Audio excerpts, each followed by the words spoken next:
Voilà, deuxième merveilleuse vidéo du jour.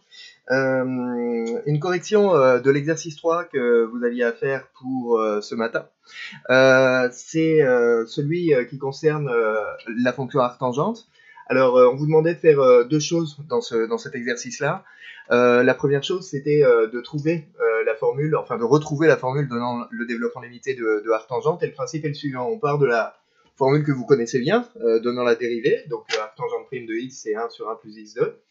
Et puis, on commence par écrire un développement limité de 1 sur 1 plus x2. Alors ça se fait encore en deux étapes. On écrit d'abord le développement limité de référence, donc ça c'est le formulaire, c'est le premier exemple qu'on a traité.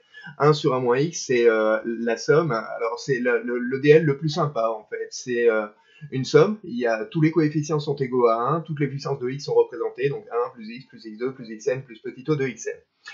À partir de celui-là, pour obtenir le DL de 1 sur 1 plus x2, en 0 toujours, hein, évidemment, on utilise quelque chose de très astucieux, c'est que plus x2, c'est moins x2, et de la sorte, en posant en quelque sorte grand X égale moins x2, eh bien, on obtient le développement limité en remplaçant ici tous les x par des moins x2. Alors évidemment, comme on remplace x par moins x2, eh bien, une fois sur deux, le signe va changer. Donc on va avoir 1 moins x2 plus moins x2 au carré, c'est-à-dire plus x4. Et puis le terme derrière, ça va être moins x6 et ainsi de suite et ainsi de suite.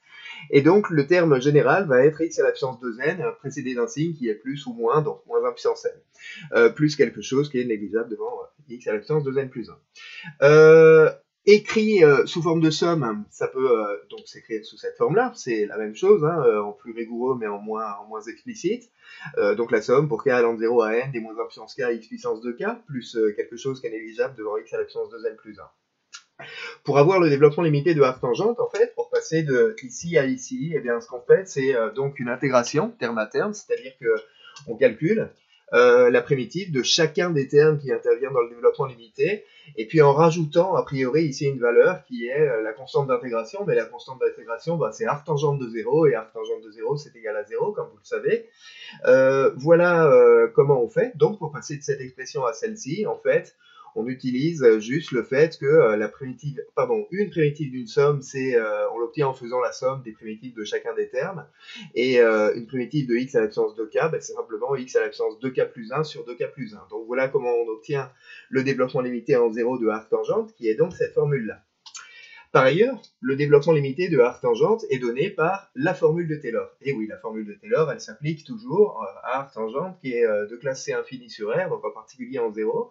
Et donc la formule de Taylor donne ceci. Et donc, puisqu'il y a unicité du développement limité, ces deux expressions sont les mêmes.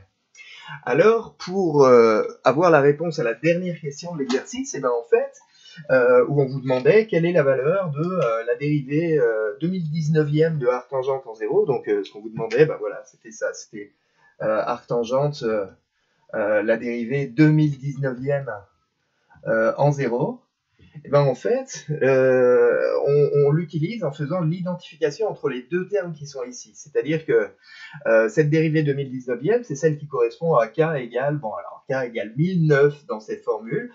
Donc, c'est-à-dire que le coefficient qui va être, oui, c'est bien, si j'oublie pas le x à la puissance 2k plus 1, ça ira mieux.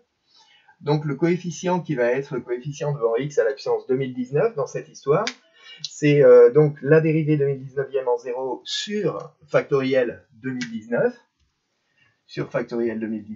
et par ailleurs, la puissance qui intervient devant x à la puissance 2019, d'après cette formule-là, cette fois-ci, c'est moins 1 à la puissance 1009, c'est-à-dire moins 1 sur 2019. Donc ceci est égal à moins 1 sur 2019.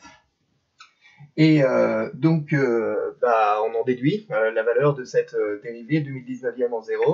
C'est donc factoriel 2019 multiplié par moins 1 sur 2019. Et donc, au final, la valeur de cette dérivée 2019e, c'est moins, le signe moins reste, 2019 factoriel sur 2019, c'est-à-dire 2018 factoriel. Voilà pour le corrigé de cet exercice. Et puis en fait, j'avais fait une erreur, même deux. Il y avait une faute de frappe et puis surtout une erreur dans la question 3, assez grave. Et voilà pourquoi je tenais à corriger ceci en vidéo. Voilà. À plus tard.